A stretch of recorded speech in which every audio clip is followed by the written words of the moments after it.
안녕하세요, 준성합니다. 오늘부터는 다시 원래대로 계좌 인증과 함께 제가 준수지수도 말씀드릴 거고요. 그뿐만 아니라 이전부터 중요하다고 생각해 주목하고 있었는데 드디어 발표가 난 것에 대해서 제가 말씀드리려고 합니다. 그리고 그에 앞서서 제가 꼭 말씀드려야 되는 게 있는데, 제가 출간한 책에 오탈자가 있다는 제보를 해주신 분이 계신데요. 맞춤법에 대해서는 출판사가 도움을 주셨지만 내용에 대해서는 온전히 저 혼자서 외롭게 살펴야 했기 때문에 정말 꼼꼼히 검토했다고 생각했는데도 이렇게 발견이 되니 정말 악몽과도 같았습니다.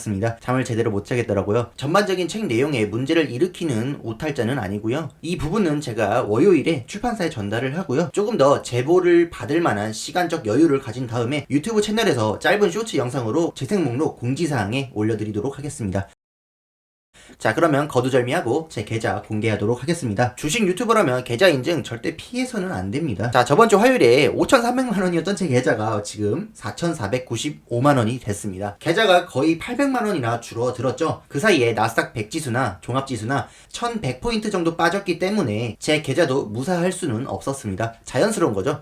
자, 그리고 보유하고 있던 현금에 대해서 좀 말씀드리는데, 제가 출간 기념으로 이벤트를 준비했는데 그 예산을 위해서 미리 좀 빼둔 상태입니다. 그래서 조금 더 계좌가 줄어들었죠. 생각보다 경쟁이 치열하지 않기 때문에 읽어주신 분들은 참여하셔서 QLD 받아가시면 좋을 듯 합니다. 자, 그리고 제가 이전부터 주목하고 있는 부분, 이거에 대해서 말씀을 드릴 건데, 이번 주말에 나온 기사입니다. 미국 바이든 대통령의 석유, 천연가스 시추 재개 결정을 기점으로 향후 경제에 관한 비관적인 관점을 갖고 계신 분들은 그만 내려놓아야 될 것이라는 생각이 들더라고요. 그렇게 친환경을 고집하던 바이든 정부가 뜻을 굽힌 겁니다. 유가가 내려간다고 해서 모든 물가가 안정되는 것은 아니겠지만, 그 폭넓고 높은 수요를 생각하면 유가조차 잡을 생각이 없으면서 물가를 잡겠다는 것은 모순된 일입니다. 친환경 정책 자체의 옳고 그름을 떠나서 정치인들은, 정부에서는 결과적으로 성공했다는 자화자찬이라도 늘어놓으려면 임기 말까지 자신들의 주장, 정책을 밀고 갈 필요가 있습니다. 그래서 가능하면 정책을 뒤집지 않고 친환경 정책을 유지하면서 물가를 잡고 싶을 텐데, 고집을 부리기로 한 이상 8.5%의 물가 상승률을 잡으려면 금리를 미친 듯이 올려야 되거든요.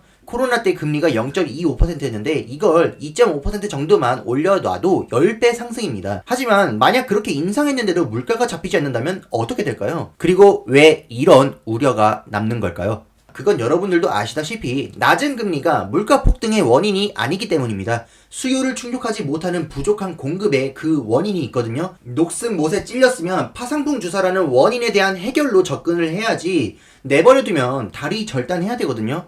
이게 바이든 정부가 원유를 공급할 생각은 없으면서 친환경 정책은 고집하고 금리 인상하는 것과 다를 바가 없거든요.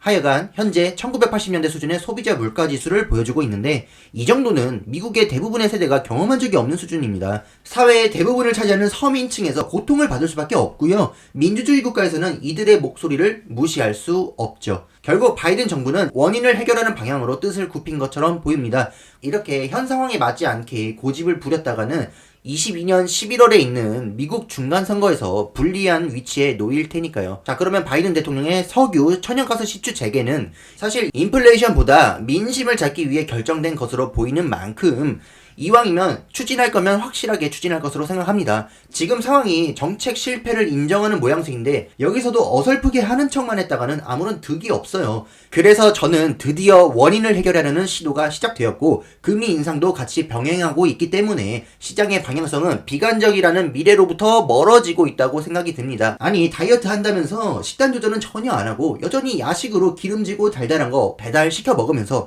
운동량 늘렸으니까 난 괜찮아 하면은 얼마나 괘씸합니까? 근데 이제는 정신 차리고 식사도 규칙적으로 할 거고 양도 줄이고 야식도 끊겠다면서 원인을 해결하려고 하니까 얼마나 기특합니까? 운동 좀 덜 해도 이렇게 하는 게 더 효과를 보겠죠. 원인을 해결하니까요. 하지만 저는 이러나 저러나 일일 단위로 분할 매수하고 있기 때문에 원칙에 대한 수정은 없겠지만 지금부터 모아가는 것에 대해서는 기대해볼만 하겠다는 생각이 듭니다. 나스닥 종합지수의 확률상 적정성을 평가하기 위해서 제가 고안한 준수지수로 보아도 4월 14일 종가를 기준으로 44.3%입니다. 이날을 몬테카를로 시뮬레이션의 결과로서 본다면 상위 44.3%라는 말이죠. 적정 범위인 45%에서 55%에 거의 근접해 있습니다. 정말 우리가 장기적인 관점에서 평균과 확률로 수렴한다는 점을 잊지 않는다면 지금 시점에 매수하고 있는 것에 대해서는 그다지 후회할 만한 위치에 있다고 생각이 들지는 않습니다. 앞서 올해 초부터 계속해서 하락해 오면서 충분히 많이 떨어졌고, 투자 초기에 이만큼 하락해주는 거 정말 행운이거든요. 지금 지금까지 알려진 악재들에 의해서는 더 이상 하락하기에는 좀 확률적으로 정당성이 떨어진다고 생각을 합니다. 안 떨어진다는 말이 아니라 여기서 더 큰 폭으로 떨어졌다고 치면